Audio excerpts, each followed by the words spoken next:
Umabot sa 20 milyong pisong halaga ng mga pekeng smartphone galing China ang nasamsam ng Bureau of Customs. Kaparehong-kapareho ang itsura at hindi raw nalalayo ang presyo sa original. Nakatutok si Steve Dailisan.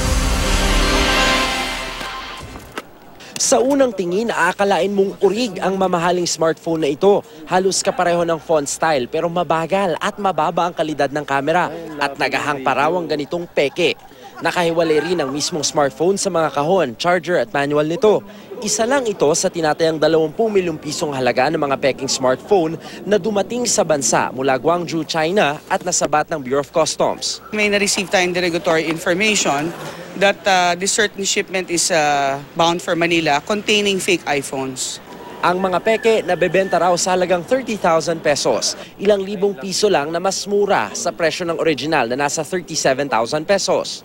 Pero dahil peke, sirain at walang warranty. If you're a regular buyer and hindi ka naman expert determining whether or not fake siya, bibilihin mo siya thinking na nakamura ka. Binabagsak to dun sa typical mga tiangge natin.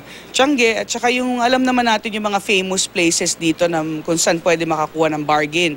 Dumating ang kinatawan ng mga smartphone manufacturer at kinumpirmang peke ang mga ito. Tumanggi silang magpa-unlock ng panayam. Bukod sa dalawang brand ng smartphone, meron ding mga spare parts ng cellphone, peking family computer, e-cigarettes, power bank at iba pang gadget na laman ng kargamento na may mga sticker para magmukhang original. Nakapangalan sa Autumnway Enterprises ang naturang kargamento.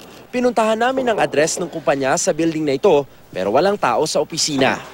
Kasong administratibo ang kakaharapin ng broker habang paglabag naman sa Republic Act 10863 o Customs Modernization and Tariff Act ang ihahain laban sa Autumnway Enterprises. Agad naman daw sisirain ang lahat ng mga peking smartphones para hindi na mapakinabangan pa sa merkado. Steve Dailisa, Nakatutok, 24 Oras.